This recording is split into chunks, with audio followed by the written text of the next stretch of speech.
To my melanated family and spiritually conscious brothers and sisters around the world. I am Brother Tommy.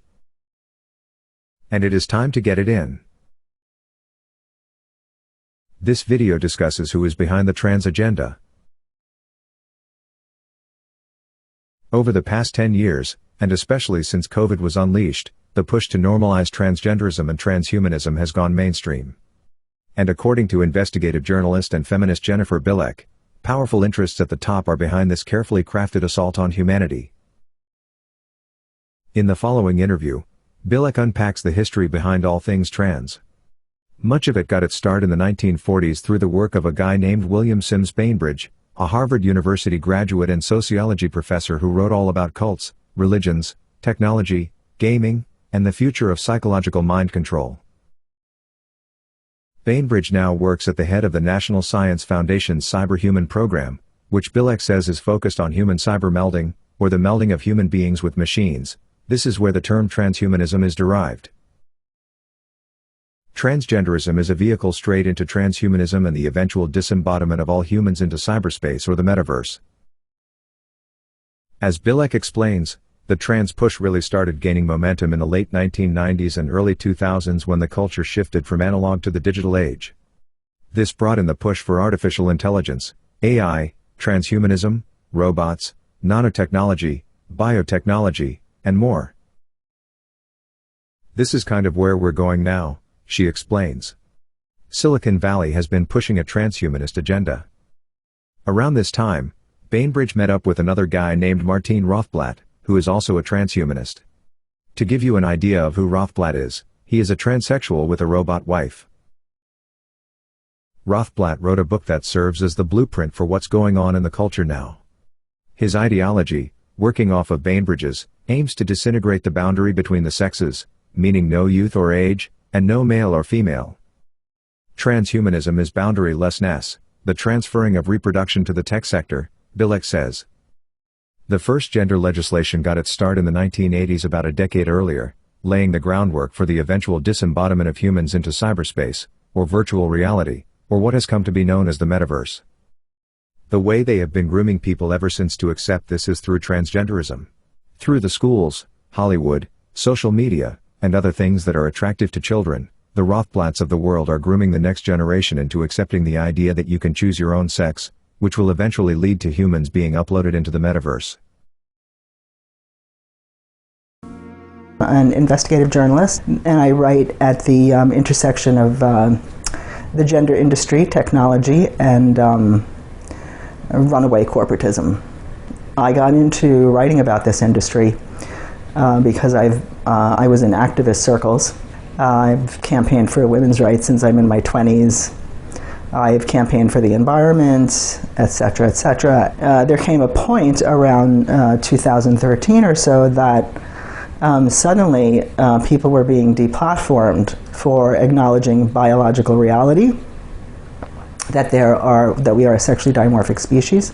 There are only male and female sexes. We are a sexually dimorphic species, just male and female, and there isn't anything in between. Transsexualism has been around probably in the United States since the 1950s. Some people remember Christine Jorgensen made a big splash in the papers, but it wasn't really part of our vernacular, our social vernacular at all. There was a few men who had this fetish, this adult male fetish of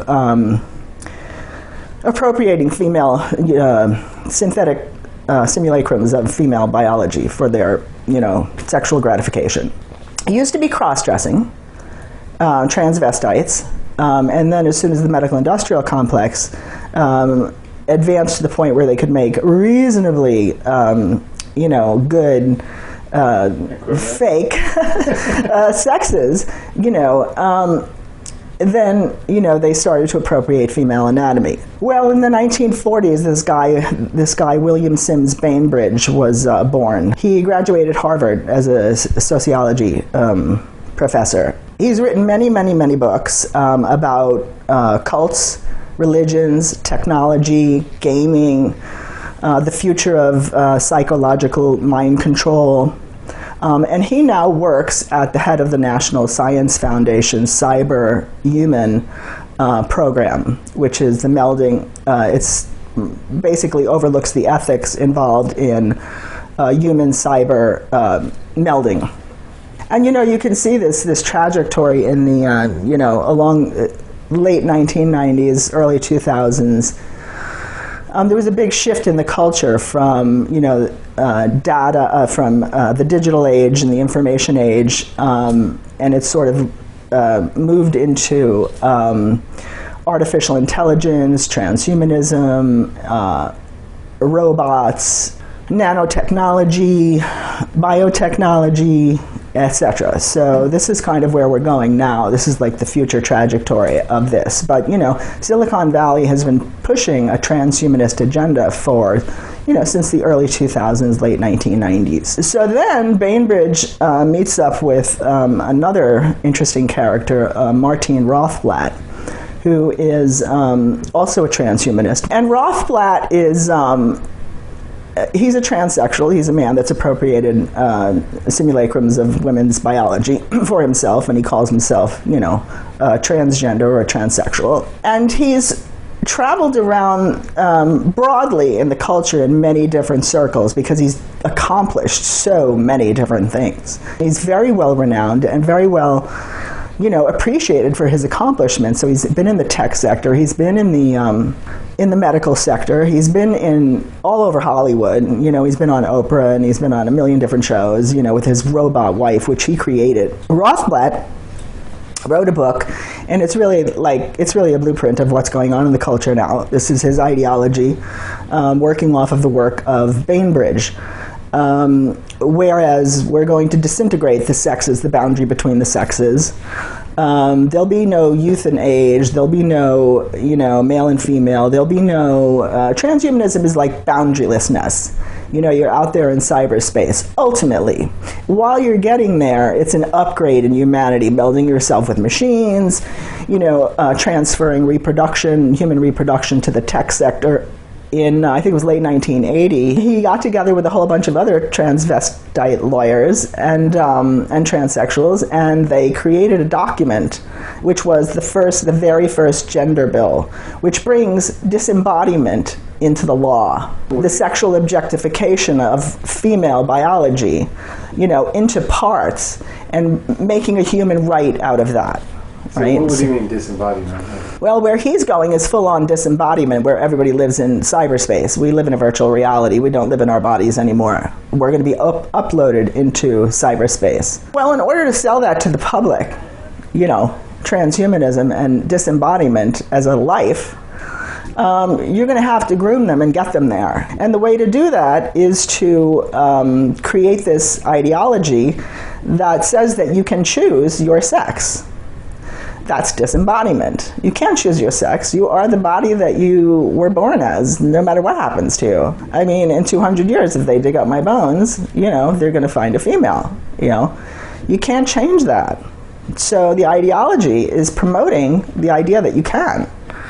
Right? So, and they're driving this ideology into children's schools. Not only their schools, they're driving it into their entertainment, their social media platforms, their schools, all the organizations that that cater to children are all jumping on board with this ideology. And this has only happened in the past 10 years. I mean, before this, we didn't hear about this word. We didn't hear transgenderism. We didn't even hear transsexual. 2014, Laverne Cox was on the cover of Time magazine, owned by Mark Benioff. And it announced a transgender tipping point when there was really nothing preceding that to warrant that would be a tipping point. 2014. It was just like dropped fully formed into the culture. And then from then on, it was just like a chant. Over and over and over and over and over again, you heard transgender rights are human rights, trans rights are human rights. These huge NGOs, these very huge, powerful non-governmental organizations serving the LGB community worked hand in hand with international law firms like Hogan Lovells and Denton's and Reuters Next Law and Open Society Foundation lawyers to start to create legal guides for transgender children. So they start to build this edifice of transgender children to drive this narrative, that you can be born in the wrong body. And so we heard all these, initial stories about these poor children born in the wrong bodies, right? Which is now, a decade later has morphed into just express yourself, right? You can be male, you can be female, you can be non-binary, you can, have both your genitalias, and this is all about self-expression now. So it's really morphed in the course of 10 years into the right to augment yourself in whatever way you see fit. Bainbridge's technological religious cult meets Rothblatt's fetish, and they both take off together. And they're both now in the techno-medical field here, right? And they drive this religion, and it is a cult. They're driving it over media, and people are buying it. I mean, sane people that are intelligent people are going, yes, you can be born in the wrong body. This project has, is backed by big finance, big pharma, big tech, and all the corporations, international finance houses, international law firms, they're all driving the same narrative. And you have to ask yourself, why would this happen in the span of 10 years? When human rights movements don't act like that, they don't come up like that. They come up against these entities, corporate entities, to fight oppression, not to offer them, more profiteering. So all of these people at the top are all thinking about this same thing and thinking about it in the same way. Do you know what I mean? It's like Rothblatt and Bainbridge got together. They have this, ideology that they're forming. Rothblatt has actually written about it. He's written about the technological takeover of human reproduction. He's written about transgenderism being an on-ramp to transhumanism and how to drive that. He's given conferences all over on how to do that. So he's right there. He's starring in this movie, and he's trying to drive this ideology through our institutions. Okay, so then you have all these gay men who suffered through the AIDS crisis, even if they didn't suffer themselves. They watched their brothers, their cousins, die. I mean, the LGBT human rights movement was very, very young when AIDS hit, right? So immediately the medical industrial complex swoops in and is part of this movement now, right? And these philanthropic organizations come up to serve them, right? And to serve the public. So once AIDS dissipates, though, you have these mammoth what were then LGB organizations, teach them about, safe sex and how the thing is, how AIDS is transferred and, help for people, so they were getting all this money, And Big Pharma is profiting off of these AIDS drugs. And then suddenly, whoosh, there goes AIDS, Then the issue became gay marriage for these organizations, right? And late 90s, early 2000 is when the two major LGBT, what is now LGBT organizations, came up in the United States. You have Tim Gill founded the Gill Foundation, and then you have John Stryker starts Arcus Foundation, which is probably the most significant LGBT organization in the world. Mm-hmm. Arcus Foundation, as well as Gill Foundation, send millions and millions and millions and millions of dollars to our educational institutions, our medical institutions, prisons, organizations that serve the community, churches, everywhere. They're everywhere. Their money is everywhere. And it's contingent, though, that funding mechanism is contingent upon adopting this ideology of gender ideology. And then these trans organizations started to come up. And this wasn't to serve transgender people or people that thought they were born in the wrong body, but it was to destigmatize this fetish of adult men within the corporate world, within the community, within schools. When you're sending millions and millions of dollars to these cash-strapped institutions, like universities and schools and stuff, and all they have to do is get on board with this progressive ideology. They've been told it's progressive. Who cares cares? It's part of the LGB, right? They don't really think about what they're doing. And then at the same time, the media is promoting this as a human right. It's a human right. It's a human right. Well, there's tens of thousands of children that are identifying as transgender now. And you have thousands of children on these puberty blockers that disrupt your growth, ruin your bones, provide all sorts of complications, water on the brain, etc., etc. And they usually graduate to cross-sex hormones, which are even more dangerous.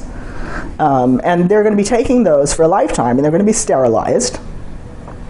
And I think the first children's gender clinic came up in like 2007.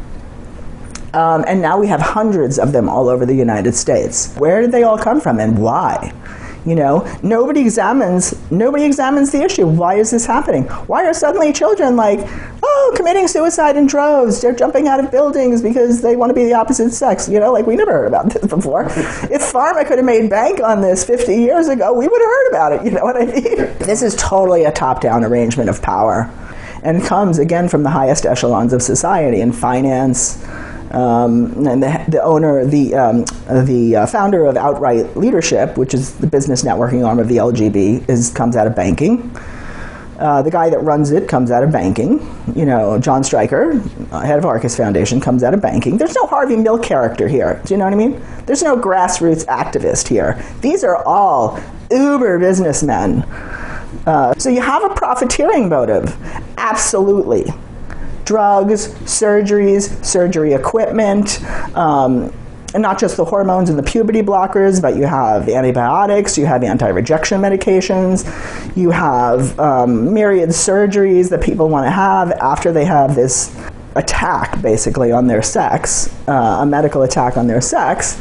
Then they want to get their neck done, and they want to get their Adam's apple gone, and they want to have their jaw shaved off, and it's like a compulsion. You know, and it's driven through technology. It's a consumerist orgy, and you know, we're the ones being consumed. You know, people, our sex, is being actually deconstructed. It's not just an idea, an ideology. It's actually happening. They are removing young women's reproductive organs at major hospitals. So sex is actually medically being deconstructed, as well as ideologically and legally and linguistically in the culture. If you convince a whole generation of children that they can choose their sex, they're not going to know where they come from. They're not going to know who or what they are, because we as a species are connected to the real world, to the natural world, by sex. That's how we're tethered to everything else. Everything in the universe, you know, in all the you know, in the world, in the biological world, is reproduction. Regeneration, death, regeneration, death, regeneration, death, right? But you're, you know, teaching children that they can live forever, that they can choose their sex, that they can choose whatever they want to choose.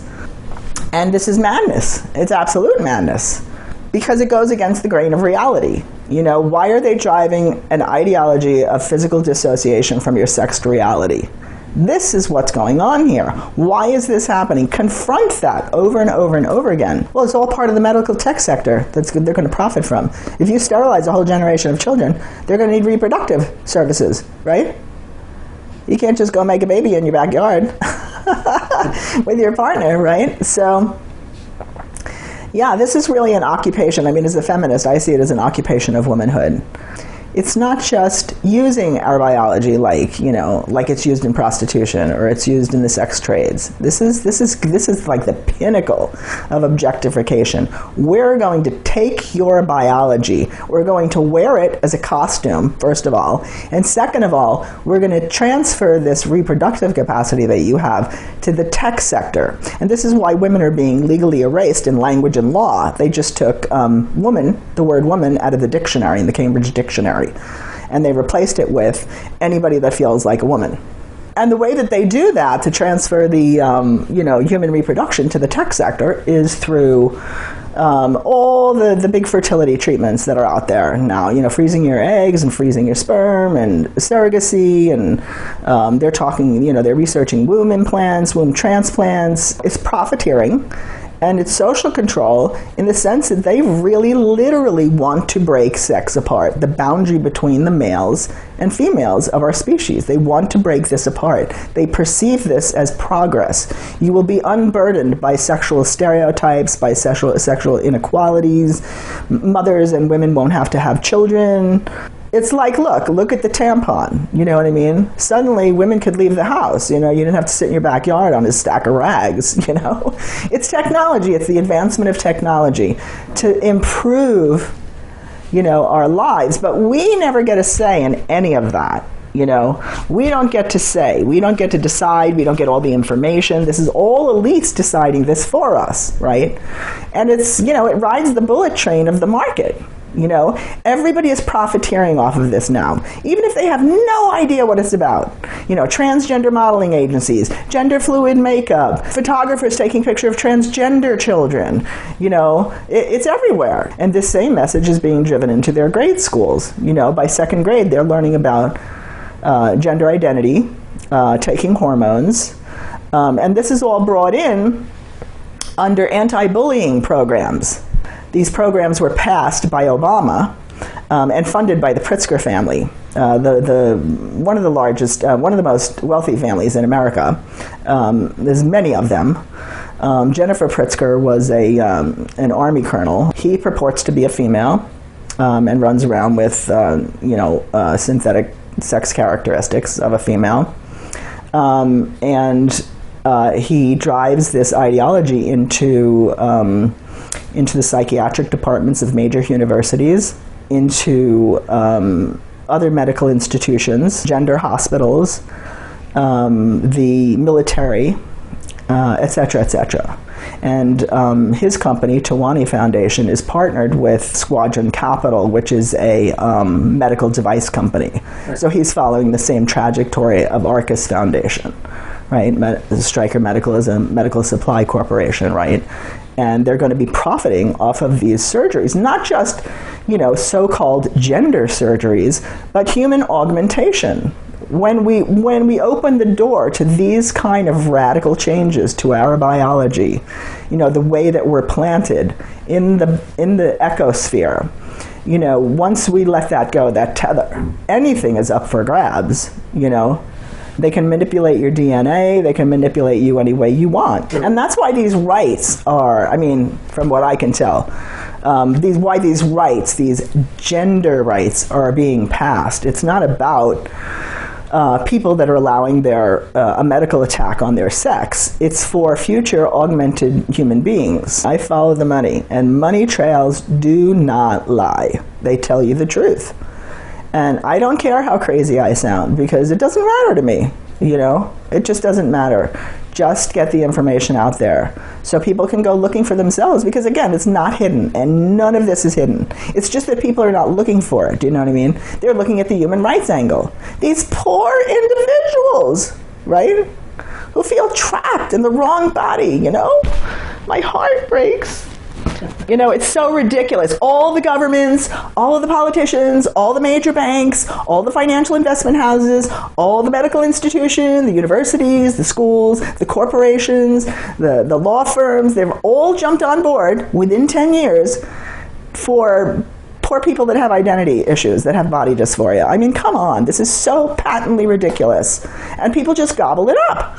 You have people that have body dysphoria related to their limbs, body integrity identity disorder, and they feel like their limbs don't belong to them. It's usually a lower extremity, a leg or a foot.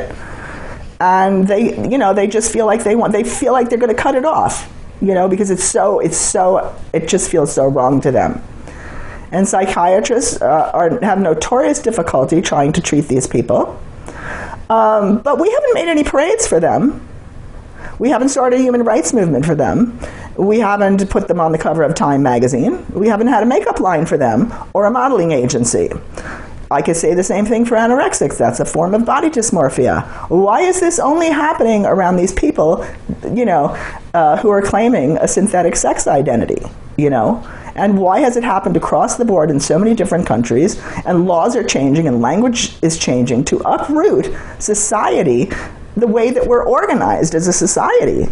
Why would you do that to people?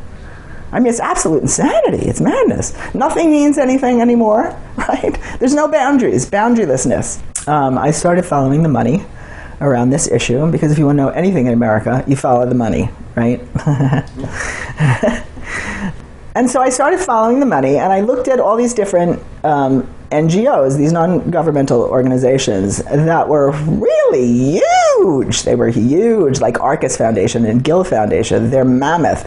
They've each given like $500 million to spread this ideology through the cultures, not just our culture, but Western cultures, because they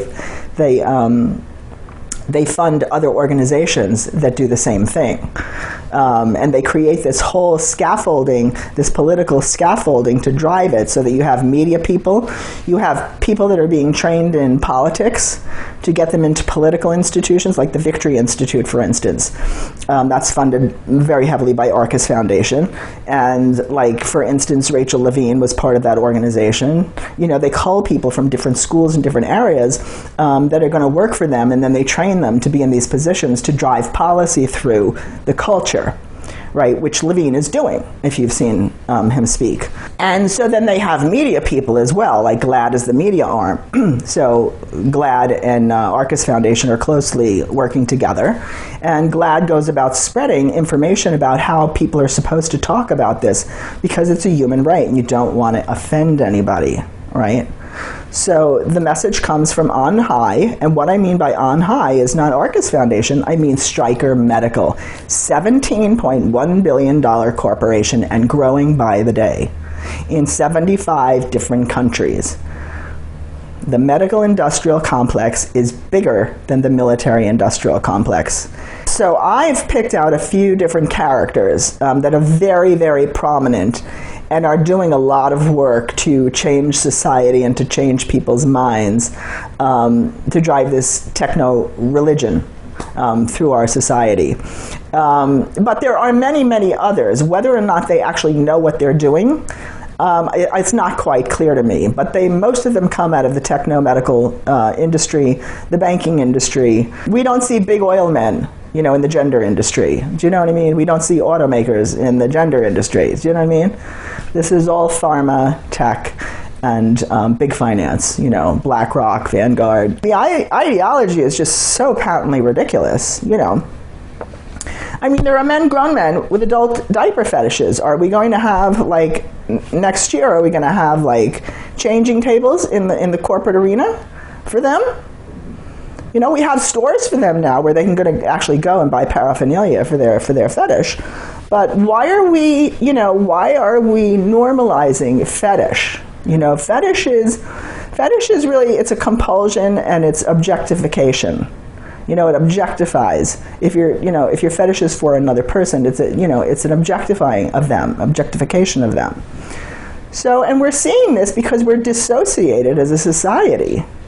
This has become our mode of expression now, dissociation and compulsion, addiction, because we're trying to fill up the holes that this society has created. And instead of looking at the society and how damaged and broken it is, that it's not giving us what we need, all these aberrant behaviors are being supported in its stead, which is absolute madness. GLSEN is the educational arm of the LGBT Inc.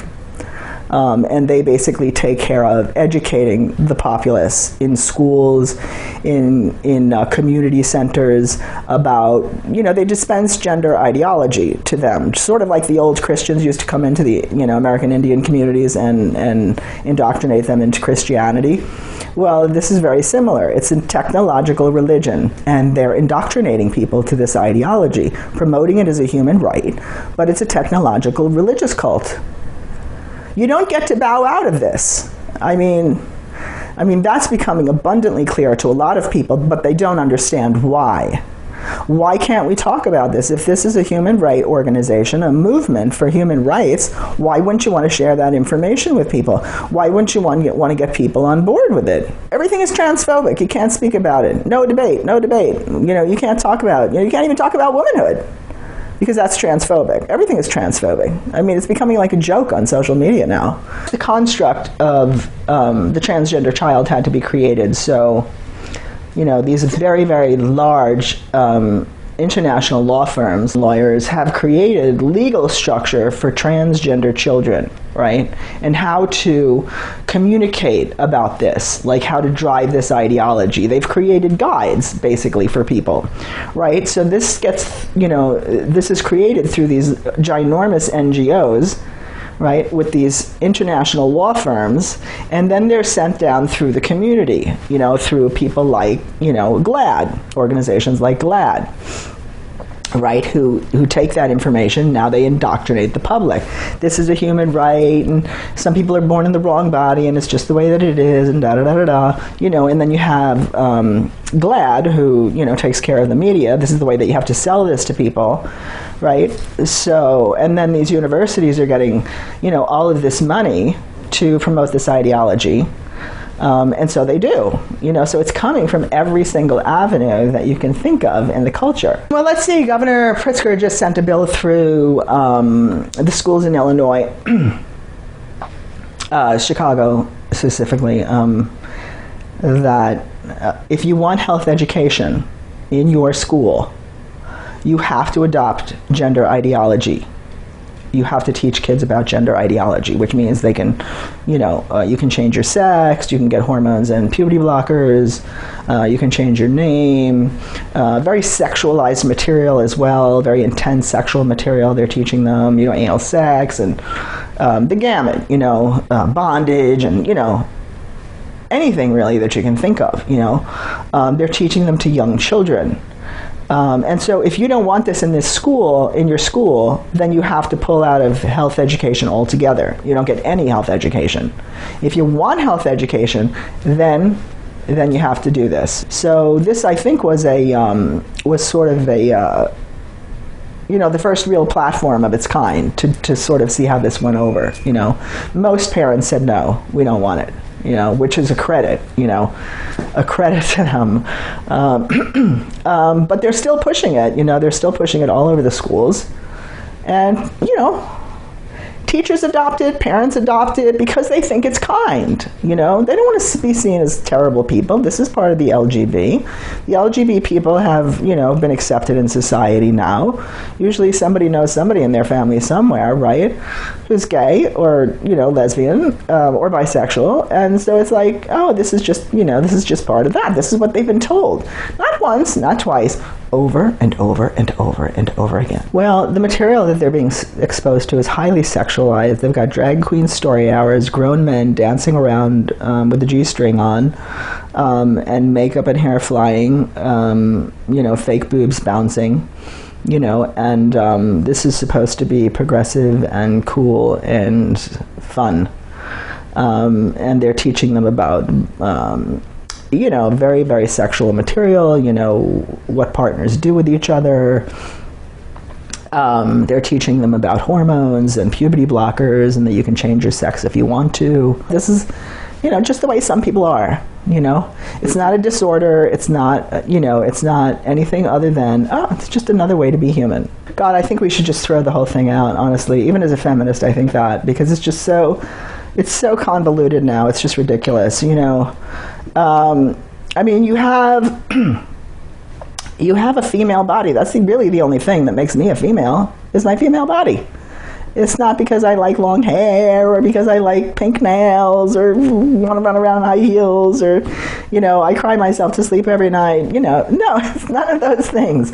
Those things are socially constructed, right? But they do have some small relationship to biology. Like testosterone really drives male aggression. I mean, even the women that are, having their sex medically attacked, who call themselves, men, discuss how aggressive it makes them feel. We all have estrogen and testosterone, but like overwhelming the body that's not meant for that causes changes, right? So there are propensities, and I really just say that with such caution, propensities, of women and men to act a certain way because of their biology, We have, generally speaking, smaller hands. We take care of infants. It makes sense evolutionarily. Do you know what I mean? But, when you get into, female brains are smaller and they don't read as well, or, men are better at math, or, all those things are just ridiculous stereotypes, right? But, it's very difficult to talk about all of those things in this particular climate, So you have, conservatives, for instance, going, no, it's, gender is not a social construct, right? Females do like to do all these things, right? And then you have radical feminists screaming that it's totally a social construct. I don't think any of those things is actually real, I think it hovers somewhere in between. But feminists sort of, they wanted to make it to sort of explain the difference between, our biology and the role that is constructed for us, under male supremacy, basically, where we get the shitty end of the, the attributes, that are docile and non-active and demure and, whereas men get all the active qualities, assertive, take action, blah, blah, blah. So it was originally meant to talk about that hierarchy, right? But now it's like, because, like I said, in this particular environment, it's completely useless. Just throw it the hell out, Talk about sex, because while you're discussing gender, the corporate state is running away with human sexual reproduction and transferring it to the tech sector. Women are being erased in language and law. It's like we don't exist. Rapists are being, put in women's prisons because it doesn't matter. Sex doesn't matter. Only gender identity matters. The feeling that you have about yourself matters. So women are being erased in language and law. And mostly women are having their biology deconstructed. Young women are getting the double mastectomies. They're having their ovaries removed. They're having their wombs removed, It's way, way top heavy with young women having their bodies, their sexed bodies, medically attacked. So this isn't just some ideological thing going around of female erasure. This is actually happening. And you have to ask the question, well, why is this happening? Why would they do that? And when you follow the money, like I do, you find the answers. It's all going to the tech sector, to the, they want to take over human reproduction with technology. People worry about, well, this is crazy, where is it going? And, but look at where it is. It's absolute madness out there. You can't talk about reality without bringing the law down upon you. Women are being legally arrested for saying that, men can't be women. So where it's going? The money points to, them sort of overlaying a virtual reality over the natural world and subjugating the natural world. All the big techie guys, they're all talking about it. They don't hide it. Metaverse for Zuckerberg, Singularity for Ray Kurzweil, who's also mentored Martine Rothblatt.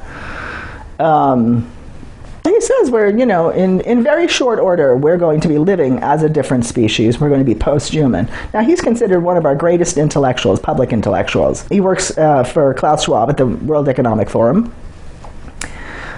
And he says that, we're building a virtual reality, that we actually live in a virtual reality already, which I actually agree with, and that it's going to be more solidified, and it's going to be more important and more significant than the natural world. And this is where they're taking this. Whether they get there or not is anybody's guess, because there's not a whole lot of planet left for them to destroy and colonize in order to get the resources to build the tech that they need to do this. However, but that's never stopped anybody. Do you know what I mean? We can't do it. We shouldn't do it. Never stopped anybody. Look at the way they're sexualizing children, too. I mean, this is like... the first people to dissociate from their physically sexed body are rape survivors and kids who have been sexually molested, right? They dissociate, because they're being traumatized sexually, right? So, and they're flooding children's mainstream media, their schools and other institutions with this highly, highly sexual material. And it's just really overwhelming. I mean, when you think about the things that we're exposed to, as adults, the crazy, sexual activity that's out there, the wars, the violence, the shows that are on television, everything is so violent, Before the advent of the internet, we didn't have that kind of exposure to all of those things outside of our own little community, So we become traumatized, and traumatized people don't move. Their initial response is to freeze if you're being traumatized. Somebody comes into a bank and they hold you up and they put a gun in your face, you're going to freeze. You're not going to do anything. And people are really sort of frozen in terms of responding to this. This is absolute madness. When you have a young man on national TV talking about his castration surgery, and you follow him into the operating room, and then People magazine, puts on a spread celebrating his penis goodbye party, where he has a penis cake, and this is a big celebration. This is absolute madness. And we should all be saying so. And the fact that we're not is a very, very big problem.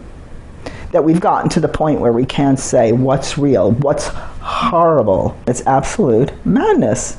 Thanks for listening, family. Please like the video and subscribe to the channel. Until the next video. Peace.